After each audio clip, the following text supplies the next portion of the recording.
Today's show is brought to you by Milwaukee-based Spike Brewing, designer and manufacturer of premium quality home brewing equipment. Is your beer falling flat? Are you sick of setting up all that gear for a brew day and running out to buy propane? Frustrated by the weather dictating your brewing schedule? Take it inside and avoid the cold, wet winter with the turnkey electric system from Spike Brewing. Trusted by homebrewers and pros alike, the Spike system will change the way you brew and take your beer to new heights.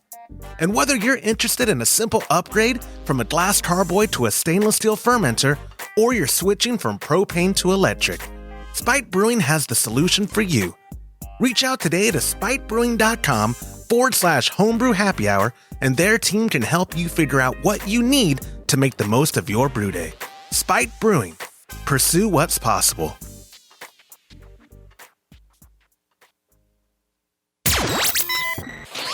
Entertaining shows with content that spreads information and sparks discourse throughout the community. This is the Pearl Media Network.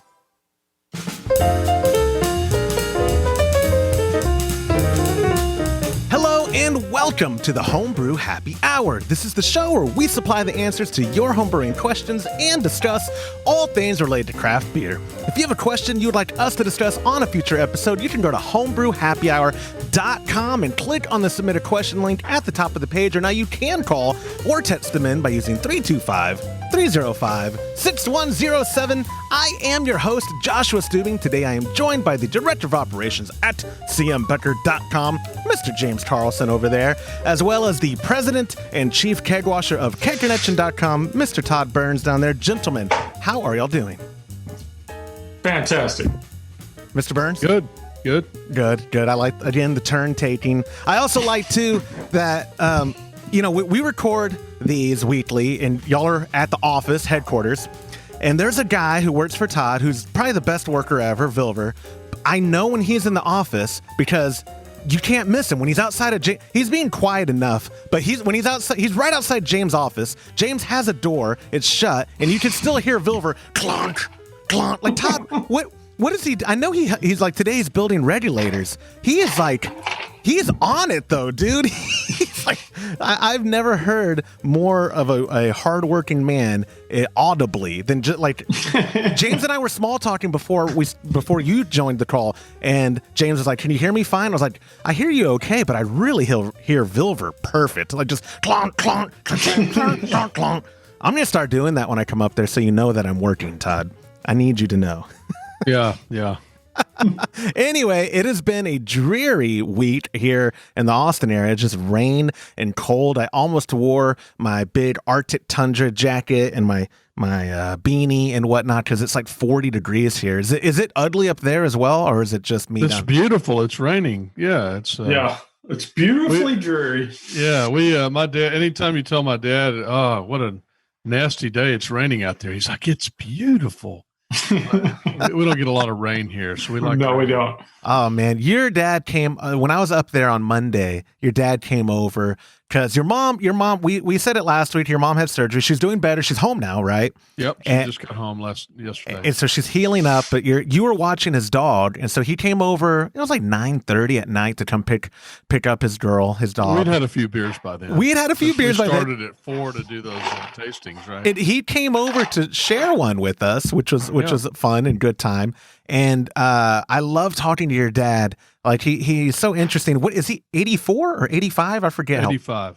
Yeah, he has good stories and he has good experience. I like talking to your dad, and even when we were talking politics and he was getting on a run, I was like, this is a lot of fun. That's yeah, he's a cool guy, and he loves our beer. He loves James. He loved your beer. Oh, that's great. I always love that.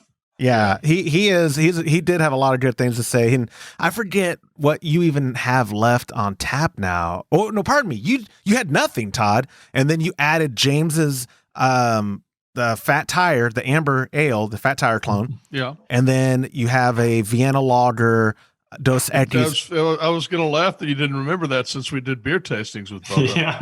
Well, that video logger is awesome.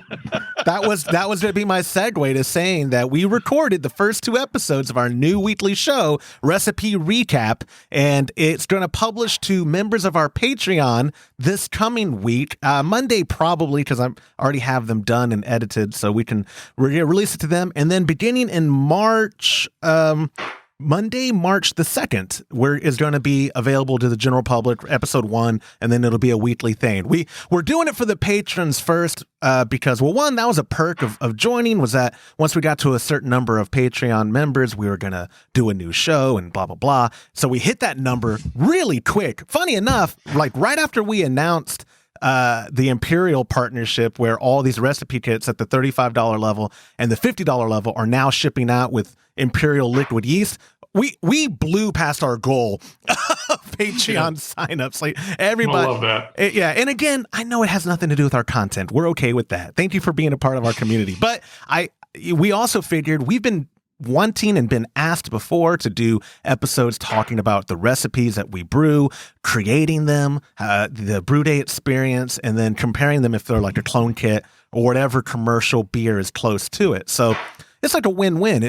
I had a good time. I don't know if y'all remember the 2 episodes because we kept drinking after that, but it was a lot of fun. You know, I think another neat thing is on the Patreon money that we're getting in, we've reinvested that money into new video equipment. I know you've talked about that before, but right now we're actually building a set with some of that money, and it's going to be a place where we can record some instructional videos. We're putting in a stove, gas stove, on a countertop that's kind of in the middle of the room so we can film easier. And I think we're going to do a lot of those things where we reinvest that money and then use that for educating and helping people get into homebrewing. So I think that's exciting. It's very exciting. And I'm excited because I get to just kind of be consultation in it all. You had an idea. You're like, what if I built out this like stove, like this stove top that we could film in the middle of my barn, and I'm going to build this and I'm going to do this. You kept saying I as in referring to you. I was, oh yeah, great idea. Yeah, hey, I put in the whole gas system last night. I ran 50 foot of gas pipe and put in God only knows how many fittings and put it all together and pressure tested it. And yeah, so we're ready to go on the gas. We just got to get the other part built. Yeah. I'm very impressed. When you have a fire lit, you are a man on a mission. It's very impressive. I thought, yeah, we'll film on what we have now, and over time we'll build it out. And then this morning you called, you're like, I'm pretty much halfway done. You get the cabinets and then it's going to be built out. No worries. So that is exciting because we're going to have some really cool how-to brew day videos coming up. We're going to have, because our audience is a lot of them are fairly new to the hobby. We have an extract brew day video coming up. There's a lot on the docket for everyone, not just our Patreon members, but yes, the recipe recap one, the first 2 episodes will be available to members of all level of our Patreon starting this coming Monday, what is that? The 23rd? 24th. The 24th. So Monday, the 24th. Yep. Yeah. If you're in our Patreon, patreon.com/homebrew happy hour at any level, join our private Facebook group. We'll add you to it, and you'll be able to see the videos posted there, and the general public will get it after that. But anyway, moving on. Oh, Todd, real quick, not that relevant to the show, except I wanted to know, I returned my rental car today, and I have these for you. You left these in my car. They're Sterling's antibacterial no scratch scrubbers. Do you know? Like, first off, you got these when we were at the appliance store. How many samples did you take, dude? 3. I told him I was taking 3, though. Robert and I are friends. Okay. Yeah, Robert's cool. Yeah, the guy, when I returned the car, these were under the seat, the passenger seat. Oh, yeah, I'm going to need those. Those are for my mother-in-law. Okay, well, he pulled them out, and he goes, Josh, did you need these? And I said, I don't know what they are, but apparently they're yours. They don't pay me a dime, so I don't know if I should have said the brand name, but I showed my wife, and or I told my wife rather, because I said, do you want these? And she doesn't know what they are either. So maybe. Yeah, I know. I like them. Yeah, okay, I'll give them back to you. Maybe that's they're great when you're home brewing too to clean everything up because they don't scratch at all. Not on your metal, your stainless steel, or you got something that's a little. You're worried about maybe your bucket or something. They really work well for that. Well, and I'm glad you're a mind reader because I was trying to segue back to the show. I was going to ask James for cleaning stainless steel. We did ask a lot of questions on what to use cleaning and not get scratch or not make a harbor for bacteria. So what is it you want? I mean, you don't want to scrub on the stainless steel because it will dig in, won't it? Yeah. The biggest thing is I don't know what you don't want. You want to keep chlorine bleach away from stainless steel because it'll certainly mess it up. Or any kind of. We had a bar. The whole bar was stainless steel. This was years ago. And we had one of those little containers of salt, like for margarita salt, and it would get spilled because they would put it in the beer, and that salt would corrode the stainless steel. So, and that's when Clay, he was like, "Oh, I know exactly what that is," and I did not know that would do that. So I know that with stainless steel, you got to watch using any kind of like steel wool pads. It'll cause it to rust. Or any kind of chlorine bleach or most stainless steel is not. It still rusts. I mean, when you get into the higher grades like 316, it's a lot more resistant to rust. But particularly the ones I use for counters and stuff, 303, 304, they'll definitely rust. Even my sink at home, if I accidentally leave something in it a few days, it'll start to get a rust ring. So yeah. Well, that's good information to know because, like I said, we did ask that a bunch, and we've addressed it on the show. But when I saw these in the car, I didn't know if that's what you got them for, was for your home system. And then I was going to think, how quick do you go through these? But now I know you can use them on your home system, but they're for Mary or they're for your mother-in-law. So They are. Real quick before we get into the questions, because I did bring 3 questions to the show. Our Patreon giveaway is going to be next week at the end of the week. It's a $50 gift card for homebrewsupply.com, available for all members of the $5 tier or up. If you just go to patreon.com/homebrew happy hour, you can see all the details there. Imperial yeast, we have already talked about that. Beat that horse. Michael Ferguson's live Q&A is next Wednesday at 10 a.m. Central. Michael Ferguson is an industry pro. He was the host of Beer Geeks. The guy's been on Larry King. I was going to say Larry David. No, he's never been on Larry David. That would be way funnier. No, he was cool. He was on Larry King. I mean, the guy, he knows his stuff. He's properly German trained. We can appreciate that. He upholds the Reinheitsgebot, as he's mentioned many a times, and he's been on our show before. That's even more prestigious, I think, than Larry King. But he's going to do the live Q&A for February. And one more thing, Todd, I posted a photo of you yesterday with your bent over hydrometer. I saw that. Did you see all the comments, Todd? I don't know if you saw all the comments, but people want to know, what are you doing to hydrometers, man? Why can't you keep a hydrometer safe for more than 4 brew days? I was very proud of myself because I haven't broken one in quite a while. And I broke that one. I put it in the sink and hit it with a glass immediately. I break a lot of glasses too. I break glasses just randomly, like walking by something and hitting the edge of the glass. I don't know. I have a problem with glass objects of any kind. Didn't your dad call you a bull in a china shop when you were a child? Like, this isn't something. Bull in a china cabinet, but yeah. China cabinet. They're even worse. Like, it was Tuesday morning and we are getting ready to go have breakfast. And I don't even know what you were doing. Is this the guy that just spilled his kombucha and also spilled coffee in his rental car before the last show? Hey, the rental car guy listens to this. I didn't tell him about that. Now he knows what that smell is. Hey, whoa. I'm going to have to edit that out now and do some extra work. I did just spill my kombucha right before we hit record, and it's all over. My room smells like vinegar and patchouli for some reason. It's very hippie in here. No, it is very, I like that people are there. Like when I posted the photo, I mean, I mentioned that this was like your 12th hydrometer you broke, and you made the comment like, "Oh, I wish it was only 12." Yeah, I wish it was only 12. Put a number. That would be nice. Yeah, you mean in my lifetime? Are you kidding me? Put a number to it. What is the number? I couldn't even get. I mean, there was a time when I broke one every time I brewed beer. Like it was comical because I would be really, really. The more careful you try to be with something, the more likely you are to break it. I swear. Like if you're really, really nervous about breaking something and you put it in a certain place, somebody will walk by and slam a glass down in that place, right? I mean, it's you're better off not trying to be careful, I think. Yeah, I guess. You let me know how that works out for you too. We'll see. Yeah, I told people I would ask because you're a strong man. I'll just say a big man, but that comes across in a bad way. You've always been a very strong guy. So I didn't know if you just don't know how to handle stuff. Because like when you give me pats on the back or when you shake hands, you're very firm. You're very the testosterone and masculinity is just oozing from you. So I didn't know if that's how you handled your equipment too. Because you also broke auto siphon, and you tried to play it off like, oh yeah, these things they fail. I didn't break it. It developed a fault in the line where it goes together, and it was when you pushed down on the plunger, it was shooting beer out of a little crack on the side.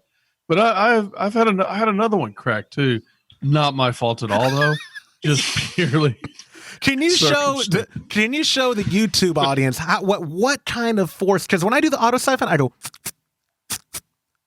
It's like that. You're going like. I don't see otherwise how you broke. You've cracked too, and you're like, oh, that happens to me. Well, no, I mean, I have one that was cracked maybe like a year ago or something, and then I had this one for about a year, and it's developed a crack and started. Oh, whatever. You are. I think what's going to happen is after people listen to this episode, you're going to get a lot of people talking about how their auto siphons develop cracks.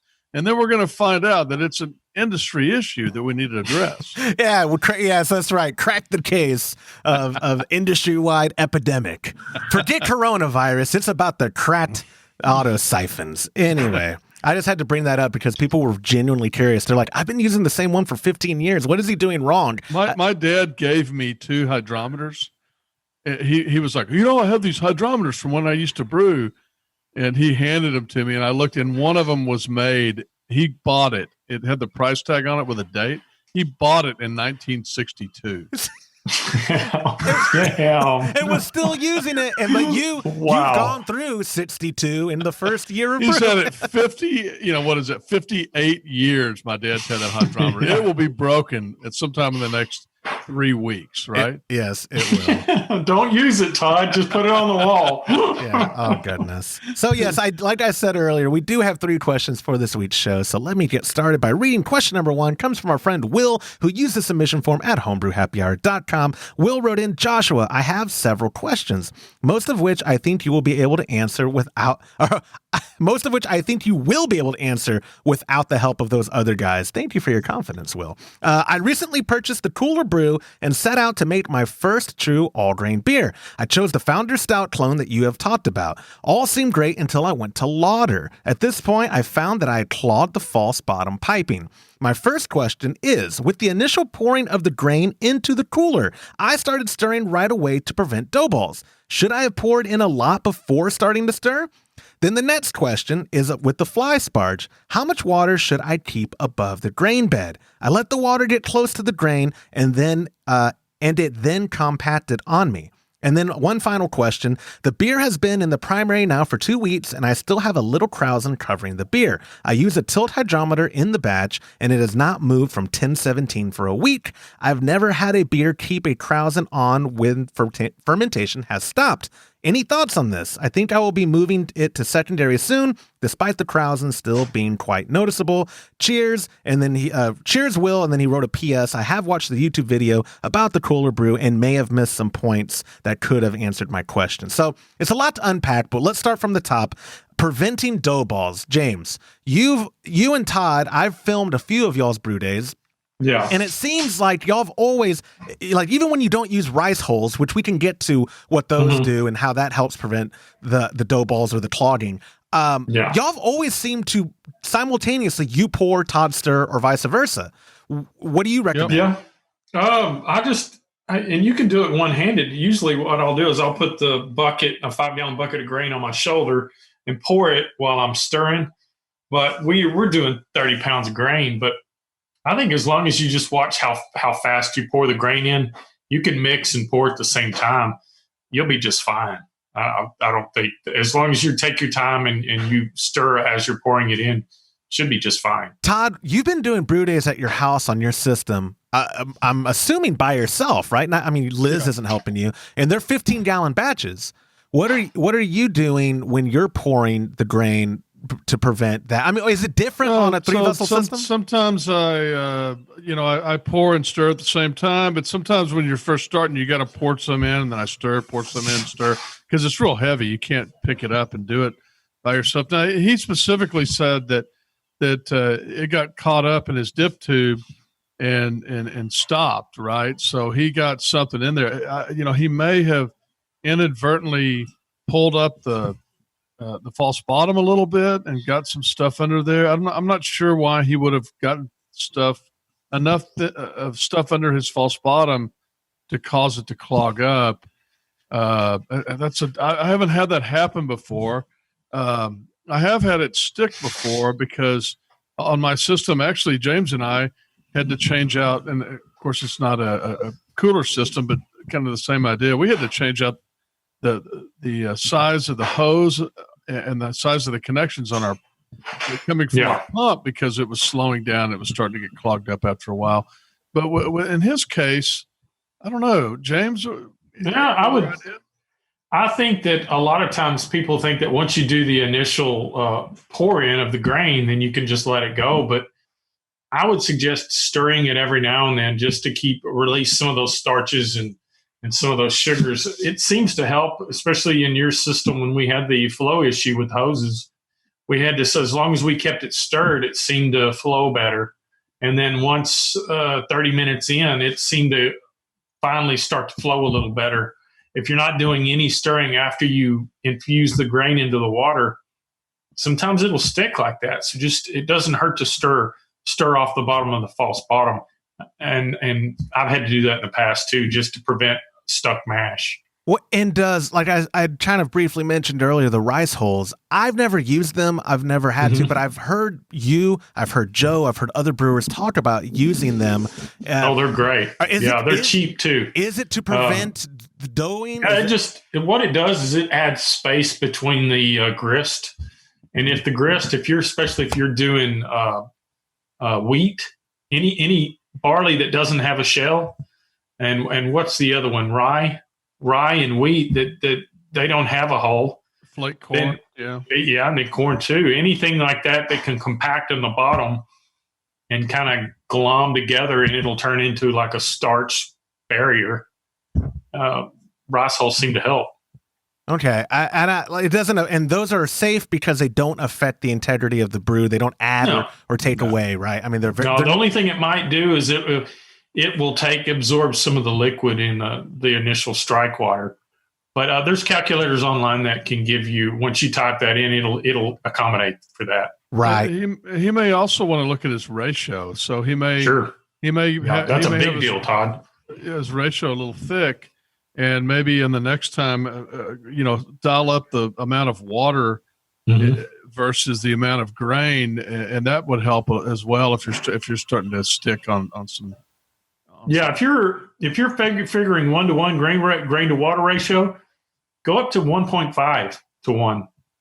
So that's more water to grain, and that could help a lot too. I know people that go all the way up to 2 to 1. Yeah, I was going to say if you're at 1.5 and you're having the problem, go a little higher, go to 1.75. I mean, that's definitely would have an effect on it.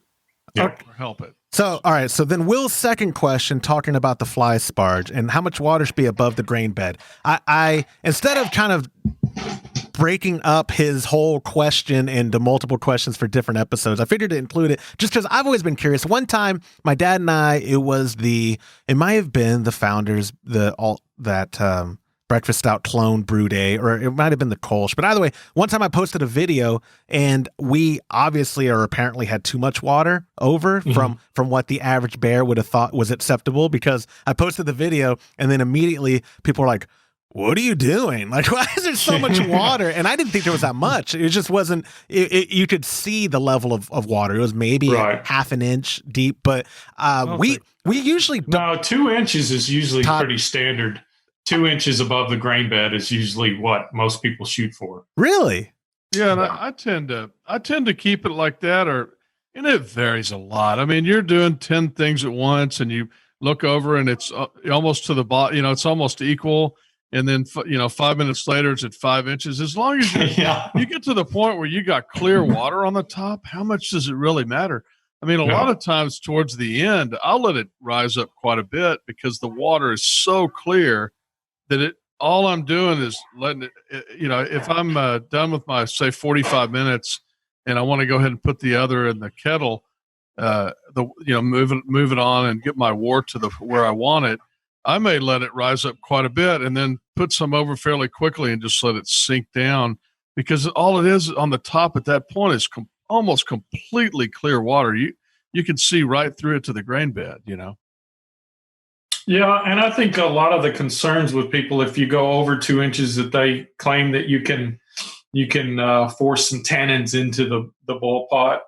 Also, they claim that if you're sparging below a certain percentage of gravity, that can do that as well. You oversparge a mash, you can push tannins into the wort. But I've done it lots of ways, but I've never had an issue with that. Have you, Todd? I have never tasted or had anybody say they tasted tannins in it. I think that, I mean, I don't know. It's not an exact science, and I think if you're doing something, you turn around and there's 6 inches of water over your grain bed, I wouldn't throw my hands up and say I've ruined my batch of beer.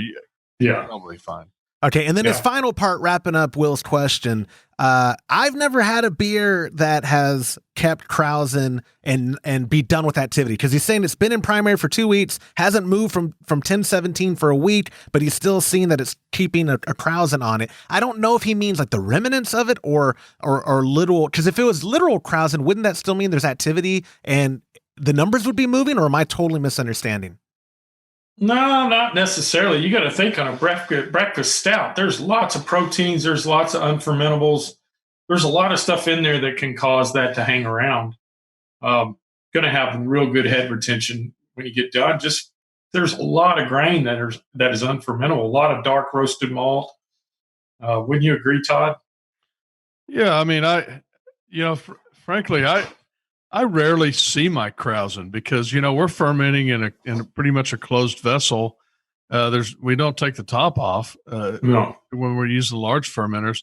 When I use buckets, occasionally we'll open one up to add some dry hops or to do something, and I'll see the Krausen. But I hardly ever ferment the primary in a glass fermenter, so I don't really see it and see the life of it that much. So it's hard for me to really give a good answer to that. I wouldn't worry about it. Yeah. The most important thing is it bubbling? Is it not bubbling? If it's still bubbling even just a little bit, then let it keep going. Yeah. If you're at 1016, I don't know what you're trying to hit. I would imagine it's 110, 112. Let it keep bubbling for a while. If it's at 1017 for a week, I would have to safely say it's done fermenting. For a week. Yeah.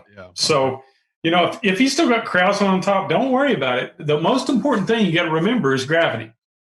Where were you at to begin with, and where you're at now, and where do you want to be?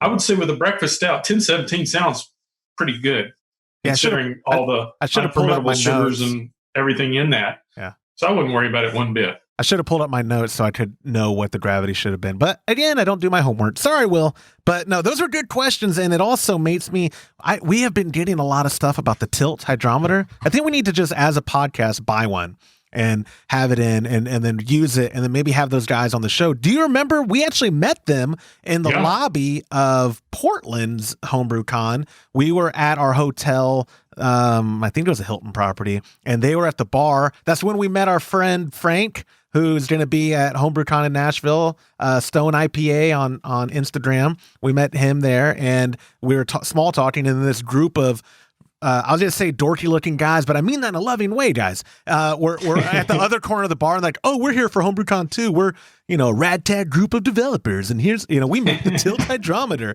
And, I mean, then I was like, oh, we'd love to have a sample.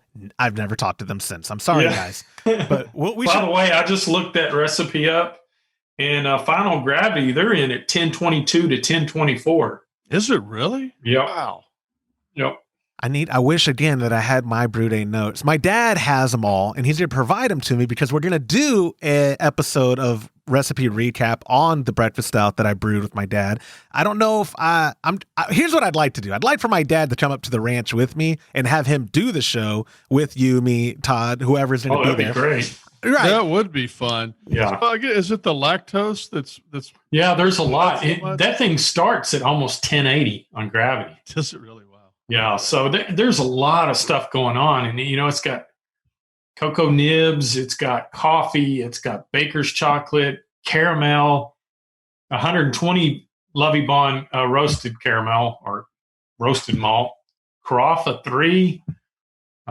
There's a lot of stuff going on, so that doesn't surprise me at all. He got it down to 1017. It's pretty good. Yeah, he's doing better than most. Yeah, he got, and he also he added some other stuff about some of the additives. I emailed you about those as well. He was asking about how long the cold brew should be in and all that, but we could talk about that. I emailed him my answer to that, and then we'll also include it when we do that episode of Recipe Recap sometime in March, maybe April. If I can get my dad up there, that's ideal. But anyway, thank you for submitting the question, Will. Moving on to our second question, came from Dan, who also used the submission form at homebrewhappyhour.com. Dan wrote in, hello all. I have enjoyed the podcast since I found it late last year. Thanks so much for the great content. And here's my question. How do you find a slow leak in your CO2 system? I know I have a leak somewhere because it takes about a month to kill my 5-pound tank. I recently switched to a taprite regulator with 2 bodies. One is direct to the keg, and the second is to a manifold, and then 2 more kegs. I had thought that I had fixed it as I tightened all connections prior to the most recent CO2 exchange. However, I just found another empty cylinder.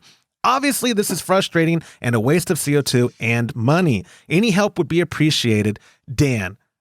Todd, is there anything better than a soapy water test at connections, or is it? That's the best thing you can do. I have a leak on mine right now too. It's really helpful if you just own a home brewing company and you have bulk tanks of CO2. You just replace your CO2 tank every couple of weeks and don't worry about it. Now, soapy water, that's the secret. I mean, I use a spray bottle, but I don't spray real hard. I spray real lightly, and just enough to get it on each fitting and then see if it bubbles up. If you cannot get a bubble and you've tried everything, at some point you may want to take a tub of water and put your air distributor underwater. Put different things underwater. Probably not your regulator because you'll get it in your gauges. But there's kind of stages to it. But soapy water, you will find the issue 95% of the time. Yeah, and you know what else? He may be tasting everything but the head itself. And I had a leak in the diaphragm on one of mine. We've had customers that have had a leak in the gauge, actual, not where the gauge connects to the regulator, but in the upper part of the gauge. That was hard to find. In fact, the manufacturer of that regulator realized that they had an issue and they had to switch gauge manufacturers. So sometimes it's probably not the gauge. I'm only mentioning that because sometimes it can be the weirdest thing that you would never suspect. When I saw this question, it made me think, Todd, that's another one of those easy ones we should make a video on, because we get asked all this time on a retail level. You, or more specifically, Zach, gets all these emails like, what the crap, man? I went through a 5-pound and 2 wheats or whatever, and all I'm doing is dispensing. I'm not doing, forced carbonation. I'm not doing a whole lot with it, and it's dead. And usually, he'll tell them, oh, do the soapy water, and oh yeah, there was a leak at the disconnect, or they forgot to put the washer in, right? They forgot to put the washer in is that's the most common one. Common one, yeah. Yeah. So if we did a quick video, I think that would help out, because people would probably go, washer and then look at, is that what came in the bag? No, that's the part that fell off and rolled underneath the kegerator. Let's do a video. That'd be great. All right, next time I come up, I'll add that to the list because we have a lot of video stuff coming out. But, I'm very haphazard about it because like I said, I don't actually usually pay for my CO2, but I have to tell you that when I put the propane gas line in last night and finished up this morning, I was very careful doing my soap testing on those lines. Thank you for my. He showed James. He was telling me about like why he didn't want to do the gas a certain way, and I was like, okay. because the one guy said, "I'll just use a 20-pound tank and put it underneath the cabinet inside the building," and so I was, so tell him that. Yeah, I was nodding my head because I don't know stuff. I just don't know it. And so when you just see me going like, oh yeah, that normally means I'm just agreeing because I don't know any better. And then when we get back to the office, Todd's like, let me show you why that's a bad idea. And he showed me 20 different videos of houses exploding from propane leaks. From barbecue tanks. Yeah, barbecue tanks that they're just like, oh, hold on, let me show you this other video. Oh, that was people passing out, because it sucked all the oxygen out of the room. Just one, the guy's videotaping of house fire, and there's just a fireball all of a sudden when one of the propane cylinders. Yeah, Todd kept being like, oh, that one was brutal. Oh, let me show you another one. And so, Now I'm terrified to come do these video shoots at his house. Like, what are you trying to accomplish? You did that with me. Safety first. We filmed a forced carbonation video for soda, like for using the 1 liter bottles. And unfortunately, the video got totally corrupted because now we're going to have to refilm that. And I hated it because the whole time you were like, oh, this could be very dangerous. Like right in front of my right in your face. Right in my face. He's like, I've never do that. He was like, I've never had one explode, but it could. Like and of course I'm like holding back tears, like I'm a man, this doesn't affect me. But I thought I was gonna die. But anyway, Dan, probably just get scarred. You wouldn't die. Yeah, Dan, what we did, I remember back in the days when I had to troubleshoot and do manual labor around Keg Connection, we would get like a little ketchup type bottle full of soapy water and just go over anywhere there's a connection. And one is because it's way easier than trying to fill up a sink or something and dunk your stuff. I wouldn't recommend that, but it usually is found pretty easy, and it can be, but you have to test everything that's in the equation. You got to go from the connection to the CO2 cylinder itself, your regulator connections, the check valve, if that's applicable, manifolds, if that's applicable, disconnects, if that's applicable, all the way to the keg, all around the keg. A leak anywhere in the equation, a leak will affect your capacity. So just be thorough, be diligent, and you'll find it with soapy water. I'm confident. Thank you for submitting your question, Jazz. We have one more for this week's episode. Came from our friend Rachel, who also used the submission form at homebrewhappyhour.com. Rachel wrote, "Hey Joshua, I love the show and have been listening nonstop since I discovered it recently and became a Patreon contributor." Thank you so much, Rachel, for joining our community. I love homebrewing and have been trying as many different styles as I can. Some I'm not a fan of. However, it's not hard to find someone who's willing to drink them. I'm still fairly new to homebrewing, and prior to this, I never knew there were so many different types of beer. Do you have any beer brands you like to compare your homebrew to when brewing something new? We've taken questions like this before, but not really. Like when we do clone beers, like on our upcoming episode of Recipe Recap, we obviously are trying to hit something very specific. James nailed, like spoiler alert, he nailed the Fat Tire clone. It was very close. Todd, it was obviously a Vienna lager. I would argue it was better than the Dos Equis. I agree, 100%. Way better. But you could tell if you drank it and you're a Dos Equis drinker, you would be like, "This is very familiar."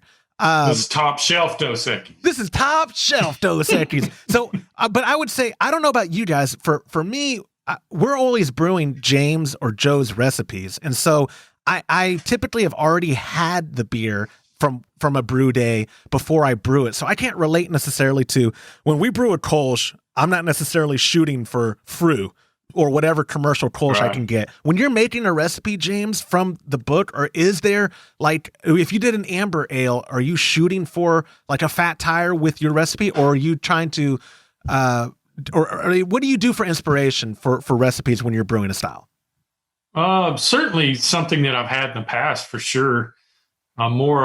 More often, earlier when I first started brewing recipes, that's what I was going for. But as you evolve into making more and more, you kind of tend to work on the style through the BJCP guideline. And they give you suggestions. That's something I would suggest she download. It's free to download and print it off. And then you can go through the different styles, and they'll give you examples of each style, and that'll give you inspiration. It'll tell you exactly what's in for the most part, what consists of that style and what kind of hops and where it needs to be on gravity and color and all that. That's a great resource. Todd, go ahead. Well, I think a lot of it has to do with the style, and some of it has to do with your personal taste. So, I mean, let's say you brew a brown ale, you can brew a brown ale, or I should say, buy in the store. You could buy a brown ale that is so sweet that you're like, oh, that's sweet, or one that's extremely dry. So, if you're brewing a brown ale, it's what do you like in a brown ale? Not necessarily, is this closer to the Newcastle? Is this closer to a what's the one with the brown dog on it I forgot the name of it. Anyway, what do you like in a beer? If you typically prefer a little bit drier beer, then maybe you want to get your final gravity. You want to have you want to do everything so it gets drier. Or if you like a little bit sweeter beer, you want to do it where it gets sweeter. Or maybe you add some little lactose to your brown lager. I mean, if that's what you want. I mean, it's some of it's the style. Some of it's you're going for a particular brand, and some of it's that your personal taste that kind of always comes out in a beer, no matter what style you brewed it to some extent. James, my dad and I we just kegged the alt beer. I haven't tried it. My dad's out of town. He's going to be back on tomorrow, Friday. So I'm planning on maybe during the day taking my lunch break over there to try it, because I know I don't want him to try it before me before I get there on Sunday for our family trip. But when you made that recipe, were you shooting for like a Schlussel, or what should I expect to compare it to? Because talking about styles and differences is so cool when you're in Dusseldorf and you go to the row of breweries back to back to back, and they're all alt beer. Obviously, they're all alt beer, and they're all different. Exactly, they're all every different. single one is different. So I was kind of shooting for any one that I could, because that's such a hard beer to do. Obviously, everybody knows I want to go for Schlussel. That's my favorite. But Fuchsen is really good. Schumacher's good. Todd likes the drier ones, like Iriga is a real dry beer. It's a little more bitter, dry beer. Oh, it's like heaven in a glass. Yeah. I was just saying, and that new Kurtzer, the young people's place, the one. Yeah, that's on the side of the drier. Wouldn't you say, Todd? That was more like Iriga? Yeah. Yeah, I love the photo. If y'all don't follow Todd on Instagram already, first off, he has an Instagram. What is the world coming to? Could not believe he set that up. I was so happy. His photo looks like that Steve Buscemi, like "Hello, fellow kids" roll. He sent me that photo when y'all were in Dusseldorf about to go to the Kurtzer, because that's like where the young people hang out. And he's like, "Do I look like I'm ready for Browry Kurtzer?" You dork. But I just want to know, because when we tasted it pre-carbonation, the alt beer that we just kegged, I love it, but I couldn't put my nose on it. It's not Schlussel. It doesn't. Yeah, it should be somewhere between like Fuchsen and Schlussel, I would say. Would you say? You're bringing it, right? We're gonna do it. I am. I'm gonna bring. If my dad comes, we can just bring the keg to put there. If he doesn't come, I'll just bring a big growler. I have the. How much did y'all brew? A 5-gallon batch. A 5-gallon batch. Okay. Yeah, I could give you 2.5 as your fair share. I mean, it is. You must have paid for the recipe if you only brewed 5 gallons and kept it all. Oh, look at the time. Is the show over already? When we're recording, I can do that. Whenever we're on the phone, even when I'm on the company landline right here, I'm like, Todd, you're breaking up. And he's like, we're both on landlines, you idiot. No, what was that? It's because I was in a hurry and I grabbed. People of our Patreon are going to be mad. The January recipe was the alt beer, and I was in a hurry and I didn't want to wait for Joe to make me a 10-gallon batch, so I grabbed one of the patrons, and I was like, "Oh, you just send theirs tomorrow," and went home with it. So I don't remember whose I grabbed, so nobody can cut my throat. But It was surprised you didn't grab 2. well, because I'm dumb. It's because I'm dumb. If I would have remembered, I would have, because we wanted to brew in 10-gallon batches. But I'm excited about trying it after it's been carbonated. I'm excited to bring it up because this is going to be one of those episodes where we don't know, I mean, you guys can be brutally honest, because alt beer is a difficult style. So it is. So, I mean, you're too nice about it, but y'all can at least say like, hey, you know what? You might have missed the mark. Here's your brew day notes. This is why it's more amber ale than just alt beer. Or you think I'm going to be too nice about it? No. Oh, I was pointing. James was on my screen when I said that. Okay. I was pointing only to James. I should have been more clear about that.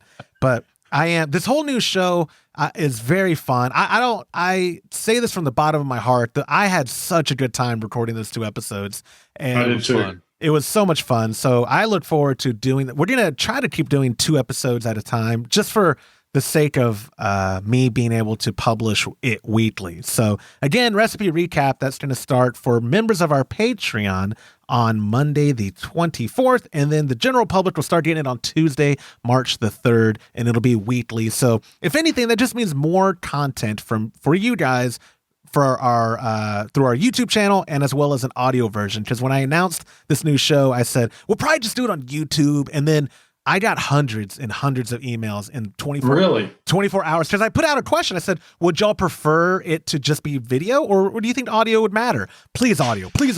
Like, people, I guess, have really boring commutes that they want to listen to us. Todd doesn't get it. I kind of don't get it. It's an interesting phenomena, but we will have an audio only feed that will be part of this feed. So you don't have to do anything. You're going to automatically get the show uploaded if you're subscribed to us. If you're downloading us through our website, then you will have to go out of your way to hit play on that and blah, blah, blah. But if you're doing it that way, you probably already know what you're doing. So anyways, Rachel, thank you for submitting the question. Fellas, that was a long show. That was good. Yeah. Adding these 3 questions has been good for us, because we've always been called Homebrew Happy Hour, and it's always been like 25-minute shows. And now we're almost. But I think people like them. They don't want to listen. I don't want to listen to a 2-hour podcast. No, not if you're not like Rogan. I can because the drive. I can't even do those. Well, the drive from me to you guys is 3 hours. So that is an episode of Rogan. If I wasn't on the road all the time, I probably wouldn't do it either. That's a lot of time. Right. Good point. But anyways, I appreciate y'all taking time out of your day, and I will talk to y'all soon. And that will do it for this episode of the Homebrew Happy Hour. If you have a question you would like us to discuss on a future episode, you can go to homebrewhappyhour.com and click on the Submit a Question link at the top of the page, or now you can call or text them in by using 325-305-6107. Thank you to our show's sponsor, Spike Brewing Equipment, for supporting us and the home brewing community. Learn more about their incredible equipment at spikebrewing.com/homebrew happy hour and make the most of your brew day. On behalf of Todd Burns, James Carlson, and the Pearl Media Network, I'm Joshua Stubing. Thank you for listening.